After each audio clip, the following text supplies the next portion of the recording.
Ang kwento na mapapakinggan nyo ay hango sa totoong buhay at karanasan ito ni Pablo. Taong 1997 sa lugar ng Hinabangan, Samar. Itong mga panahong ito, kasalukuyang umuwi ni Pablo sa Hinabangan. Nanuluyan siya sa kanyang tiyuhin, kung saan maganda naman ang pagtanggap nito sa kanya. Matagal nang hindi nakauwi itong si Pablo sa dami kasi ng kanyang trabaho. Halos hindi na niya nagawang makamusta ang kanyang pamilya. Ayon sa kanya, kung hindi pa siya natanggal sa trabahong yon, hindi pa siya magkaroon ng pagkakataon upang umuwi. Wala naman siyang nararamdamang sama sa kanyang amo. Bukod kasi sa marami na siyang naipong pera, alam niya sa kanyang sarili na sapat na ang kanyang pera para makapagtayo ng negosyo. Sa loob ng pananatili niya sa Hinabangan, naging maayos naman ang lahat. Masaya naman siya noon kahit papano. Gawa nung mga kababata niyang ilang taon nang hindi nakita, muli siyang magkaroon ng pagkakataon para makausap ang mga ito. Ayon dito, simpleng tao lang itong si Pablo. May maamong pagmumuka na halos hindi mo isipin na marami na palang pinagdaanang pagsubok. Unang tingin nga sa kanya ng mga kaibigan niya, isang taong walang kaalam-alam para sa mahirap na trabaho. Ngunit nagkakamali sila. Lingid sa kaalaman ng kanyang mga kakilala, namuhay itong si Pablo bilang isang kanang kamay ng mayamang pamilya. Siya ang nagsisilbing sandata nito, kundi dahil sa kanya, nangingibabaw ang negosyong pinagsilbihan niya. Magmula nung mailibing niya ang kakompetensya ng mga ito, yun din ang hudyat ng pagwawakas ng kanyang trabaho. Sa puntong yon, minabuti niyang umuwi ng Hinabangan, tanda ng kanyang pagriretiro. Walang may alam sa ginawa ni Pablo, kaya inakala ng mga nanirahan sa kanilang lugar na isang disenteng trabaho ang kanyang pinagmulan. Kahit ganun man ang pagkakilanlan sa kanya, minabuti niyang manatili at hayaan na lang sa ganong isipan ang mga tao. Sa paglipas ng mga araw, nabuhay bilang tagatinda ng mga manok panabong itong si Pablo sa merkadong pinipwistuhan ng naging amo niya. Tuwang-tuwa naman noon ang kanyang tiyuhin dahil napakasipag nito sa trabaho. Sa tagal niya bilang tagabantay ng mga panindang manok ng amo niya, ay unti-unti siyang nahilig sa mga ito. Isang hapon, habang inaayos niya ang mga lagayan ng mga manok, nagkita sila ng pinsan niya sa mismong pinagtatrabahuhan niya. Pagsilay niya dito, napansin niyang nagdadalang tao ito. Kaya ang ginawa niya, pumuslit siya ng saglit sa trabaho para ito'y kausapin. Ning, hindi ka ba nag-alala para sa batang dinadala mo? Tingnan mo ang sarili mo, para kang hubot-hubad na naglalakad sa daan. Bungad na wika ni Pablo sa babae. Matapos niyang makapagsalita, agad naman niya itong nilapitan at mabilisang inipitan ng pangontra. Pangontra yon sa mga aswang. Inaabisuhan din niya itong maging maingat sa lugar na pinuntahan niya dahil hindi niya alam kung sino ang totoo na nagpapakunwari. Nang marinig naman ng babae ang sinabi niya, sumang-ayon lang naman ito habang naglalakad papalayo. Dahil sa ginawa ni Pablo, kaya hindi maiwasan ng tiyuhin niya ang magtanong sa kanya. Kahit tahimik lang itong nagmamasid, aminado siyang labis na din itong nagtataka. Sa pag-alis ng babae, doon na din sila nag-usap ukol sa babaeng yon. Ayon sa katrabaho niyang tiyuhin niya, hindi pangkaraniwang ang ikinikilos niya noon. Dahil animoy nagmukha siyang may alam sa lihim na karunungan. Ang buong akala kasi nito, ilang taon siyang nagtrabaho sa Maynila kung saan hindi na uso ang kwento pagdating sa mga nilalang na hindi nakikita. Nasisiguro din ng tiyuhin niya na wala siyang kalam-alam pagdating sa ganong larangan. Dahil bago siya umalis sa lugar nila, mariing ipinagbawal yun ng yumao niyang ina. Nang marinig naman ni Pablo ang sinabi ng tiyuhin niya, ngumisi lang naman siya habang sumasagot dito ng hindi rin naman kasi naging madali ang ilang taon kong ginugol sa lugar na yon. Alalahanin mo, tiyo, 14 na taon ako sa lugar na yon.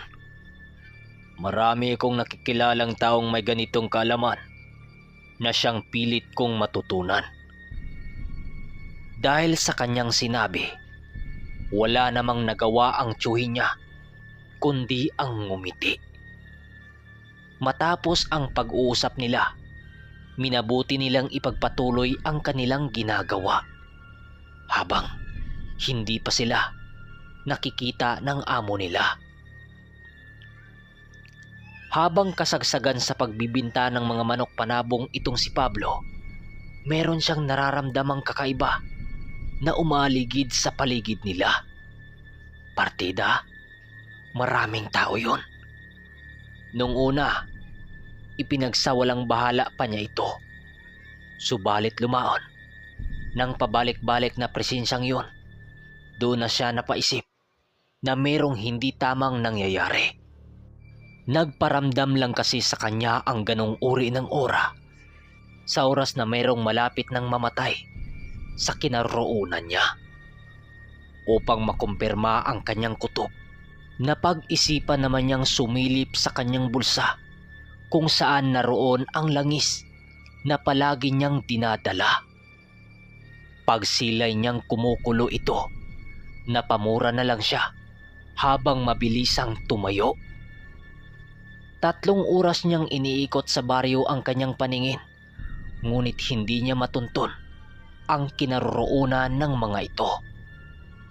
Sa takot na baka ang pinsan niyang buntis ang biktima ng mga yon, dali-dali naman siyang nagpaalam sa kanyang tiyuhin na ito na muna ang magbabantay.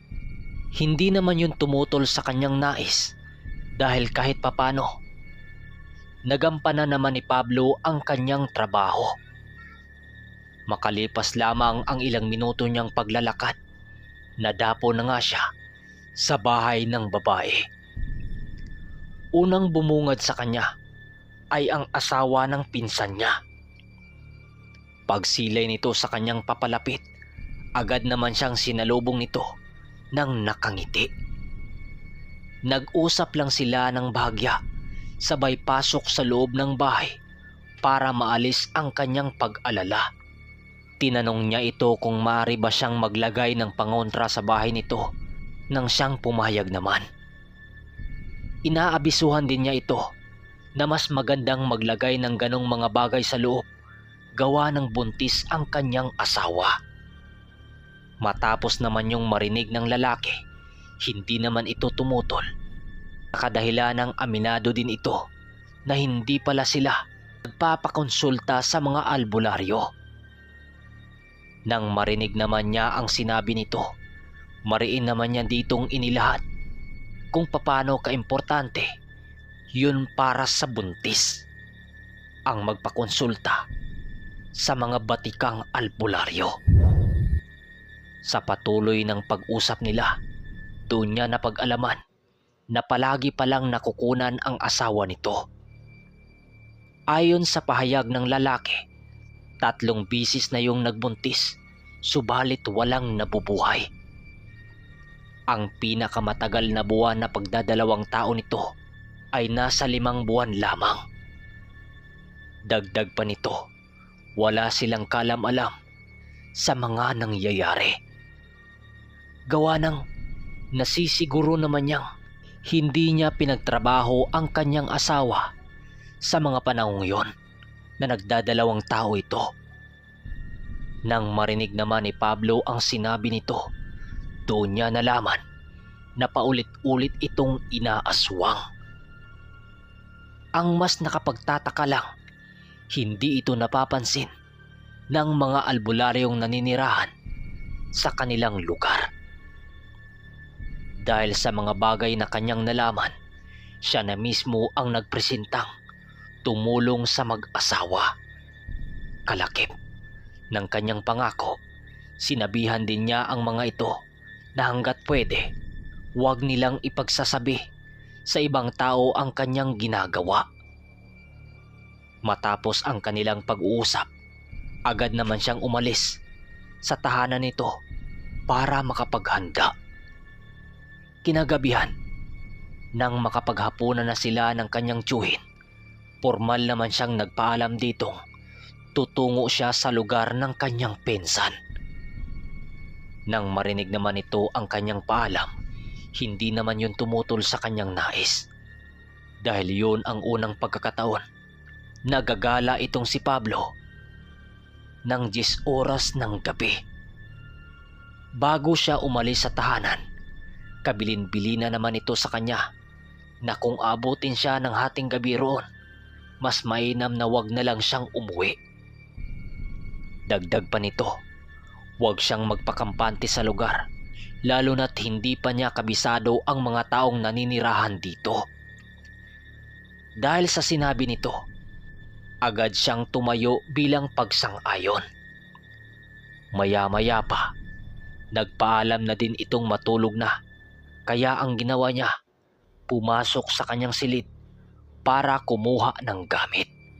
Paghila niya sa aparador na pinaglalagyan niya ng kanyang damit, agad din naman niyang dinukot doon ang isang punyal na halos magkakalahating braso ang haba. Doble din ang talim nito at gawa din ang punyal na yun sa purong tanso. Para hindi yun mapansin ng kanyang tiyuhin, sinisigurado niyang maayos ang pagkakasukbit nito sa kanyang bewang. Maya-maya pa, nang makalabas na siya ng kanilang tahanan, agad naman niyang tinungo ang daan patungo sa bahay ng kanyang pinsan. Pinili niyang dumaan noon sa talahiban nang sa gayoy hindi siya masilayan ng mga tao na maaring nakatambay pa sa gilid ng daan. Sa pagdating niya sa likurang bahagi nito, agad naman niyang dinukot ang kanyang punyal. Sabay haplos sa pinakagitna nitong bahagi habang patuloy na nag-iihip ng dasal. Matapos niya yung gawin, binuksan niya ang dulong bahagi ng hawakan nito kung saan doon lumitaw ang mutya ng linta na matagal na niyang pinaka-iniingatan. Kagaya ng linta, magiging madulas ang katawan ko sa harapan ng kalaban. Wika ni Pablo sa kanyang sarili habang nagbabangkit ng ilang buhay na kataga. Matapos niya yung gawin, dahan-dahan naman niyang inipit sa paa niya ang mutyang yon para pakawalan ang totoong bisa nito. Nang maramdaman niya ang paggaan ng kanyang katawan, marahan naman siyang lumapit sa tahanan ng buntis niyang pinsan. Nang mapagtanto niyang wala pa namang nangyayaring kakaiba sa paligid, kampante naman siyang umupo sa bahagi ng bakuran nito. Sa paglalim pa ng gabi, doon na dahan-dahang napapansin ni Pablo ang pagsisidatingan ng ilang mga ibon na tagapagmasid ng aswang. Hindi naglaon, nasipat niya ang malaking uri nito na bigla na lang dumapo sa talahiban. Maya-maya pa, naririnig na lamang niya ang nakakakilabot na pag-angil kung saan yun naman ang nagudyat para sa kanya na isagawa ang kanyang plano. Pagtayo ni Pablo sa kanyang kinatatayuan, doon niya nakita ang 3 aswang na patuwad na naglalakad. Alam niya sa kanyang sarili na hindi siya nito nagagawang masilayan dahil sa tangan niyang mutya ng linta. Makalipas pa ang ilang minutong pagmamasid, nagdesisyon siyang sugurin ito para patayin. Paglapit niya sa kinaroroonan ng mga nilalang na yon, wala naman yung habas niyang pinagsasaksak. Sabay kaladkad sa mga katawan nito pabalik sa mga talahib. Dahil sa kakayahan niyang bulagin ang paningin ng mga aswang, kung kaya't hindi naging mahirap sa kanya napaslangin ang mga ito. Ayon kay Pablo, para lang siya noong kumakatay ng hayop, kagaya ng pagpatay niya ng mga aswang. Dagdag pa niya, sa ilang taon nilang pagsasama ng mutya, bistado na niya ang kakayahan nito at kahinaan. Napaka mapanganib ng mutya ng linta para sa mga aswang kung malawak ang kalaman na gumagamit dito. Matapos niyang paslangin ang mga nilalang na yon, nagmadali naman siyang umuwi sa bahay ng kanyang tiyuhin.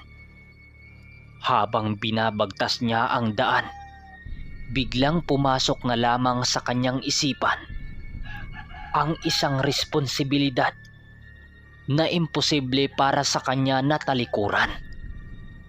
Pakiramdam ni Pablo noon, hinahangad ng kanyang katawan ang muling makapagsilbi sa mga taong hindi na iba para sa kanya.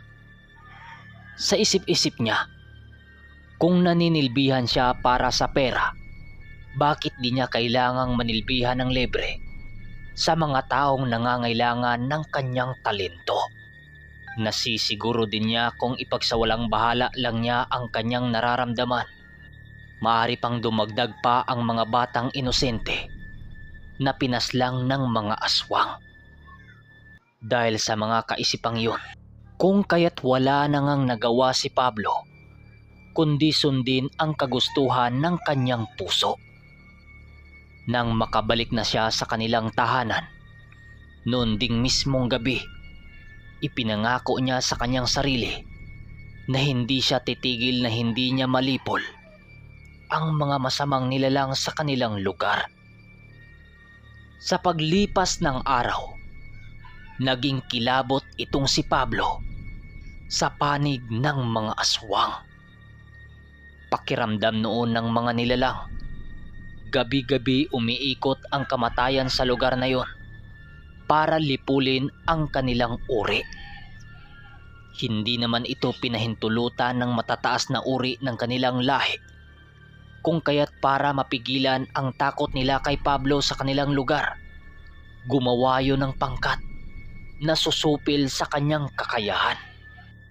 Hindi pangkaraniwang ang tinatanga ng bawat pangkat dahil bawat isa sa mga ito ay mayroong dugo ng gapunan.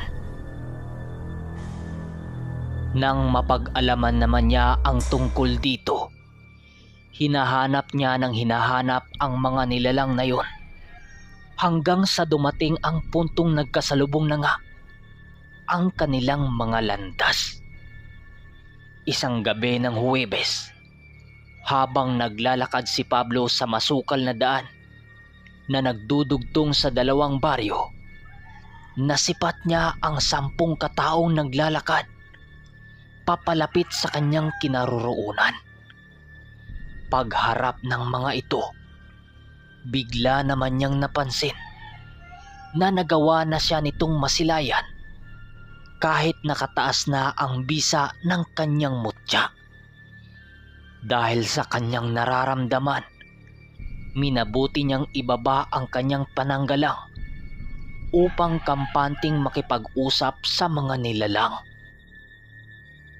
Pagbungad niya sa harapan ng mga ito, bigla naman yung napaatras nang sa hindi malamang dahilan. Maya-maya pa, bigla namang umangil ang pinuno ng pangkat na yun habang nagwiwika sa kanya ng, "Ikaw ba ang pumatay sa aming mga kauri? Ano ang ginagawa ng kasapi dito ng mga lapiang malaya?" Wika ng gabunan. Para sa mga hindi nakakaalam, ang lapiang malaya ay isang uri ng samahan kung saan lahat ng kaanib dito tinuturo kung papaano salagin ang nakakamatay na sandatang ginawa ng mga tao gamit-gamit ang mga sarili nilang mga laman. Marami silang samahan ngayong pangkasalukuyan, ngunit sa kasamang palad, buwag na ang samahang ito at umiral na lamang ang kanilang mga aral sa mga taong minsang naging kasapi dito. Matagal nang tumiwalag doon si Pablo. Gawa ng ang pakay lamang niya sa pagkaanib dito kung papaano magkaroon ng ganong uri ng abilidad.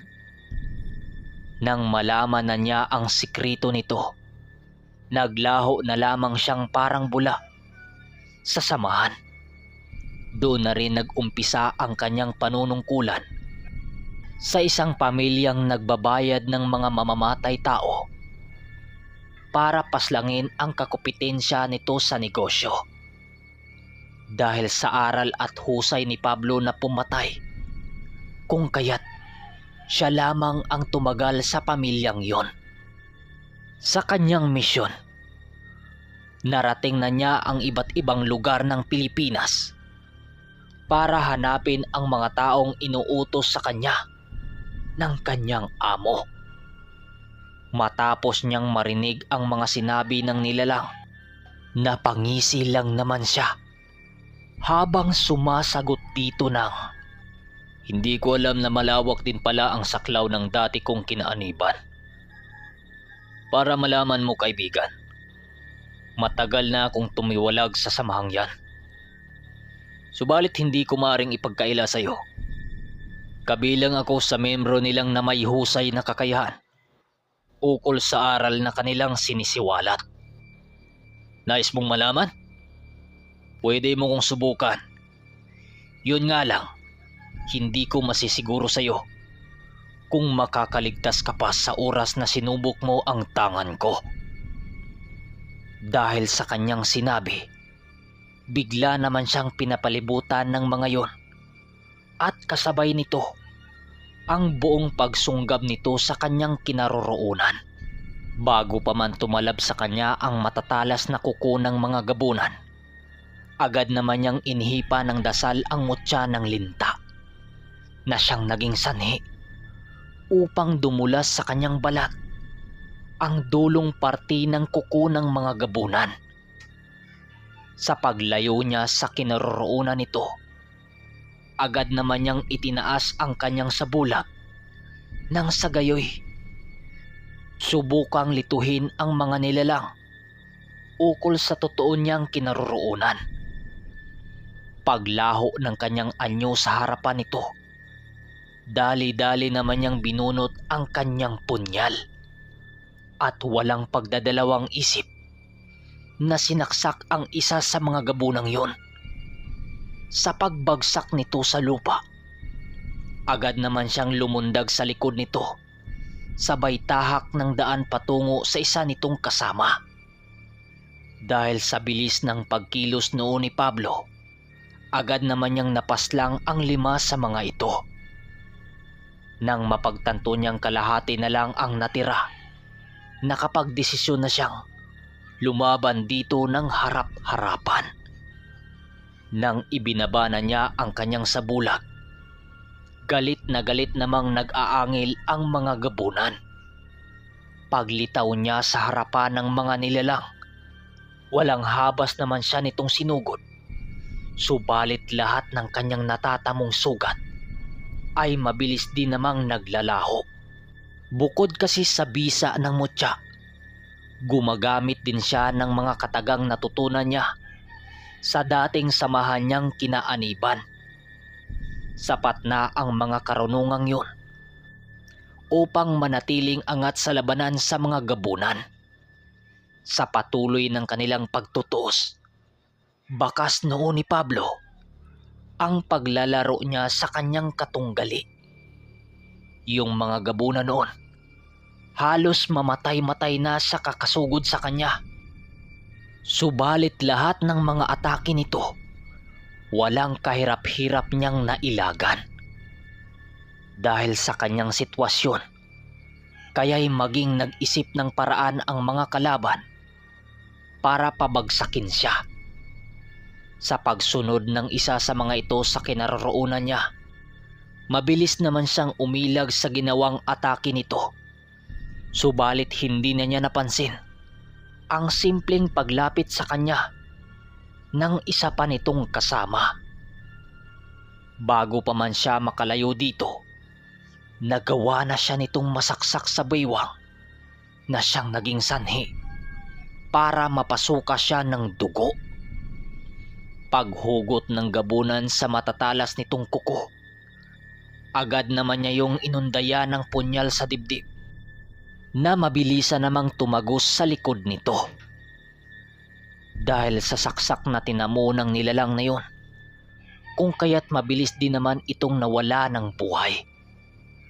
Bago pa man yun tuluyang bumagsak sa lupa, gulat naman ang tatlo nitong kasama nang bigla-bigla na lang umusok ang sugat ni Pablo. Halos kisap mata lang noon ang naging pagitan nang biglang maglaho ang sakit na nararamdaman nito sa kanyang sugat. Paghawi niya sa dugo na naroon sa kanyang bunganga, ngumisi lang naman siya sa mga nilalang na yon, habang nagwiwika ng, "Sa kahit na anong aspeto, wala kayong tsansang manalo. Isa lang ang makapagligtas sa inyo, at yun ay ang ikubli ang inyong mga buntot habang dahan-dahang lumayo sa lugar na ito. Ito ang tandaan ninyo, hanggat nabubuhay ako rito, hindi ko pahintulutan ang sinuman sa lahi nyo na basta-basta na lamang mangambala ng ordinaryong tao." Nang marinig naman yun ng mga gabunan, napilitan na yung umatras, bitbit ang mga bangkay ng kanilang kasama. Magmula noon, hindi na naramdaman ni Pablo ang presensya ng mga aswang sa kanilang lugar. Pati ang mga sumunod na baryo, naglaho na lang ang mga aswang na para bang bula. Magamat hindi niya alam ang napagkasunduan ng angkan ng mga aswang, isa lang ang kanyang pinanghawakan, at yun ang pagkakaroon ng kapayapaan sa kanilang lugar laban sa mga nilalang na yon. Makalipas pa ang mga buwan, biniyayaan ng malusog na sanggol ang kanyang pinsan. Labis naman itong ikinatuwa ni Pablo dahil ayon sa asawa nito, isa yon sa pangarap nitong matagal nang inaasam. Hanggang sa tumanda na lamang si Pablo sa lugar na yon, wala pa ring nakakaalam ukol sa kanyang pagkatao, maliban lang sa kanyang pamilya, lalo na sa tinatangan niyang mutya na naging bansag noon, na mutya na kinakatakutan ng mga aswang. Okay, hanggang dito na lang ang ating kwento. Ito na ang pagtatapos, part 2.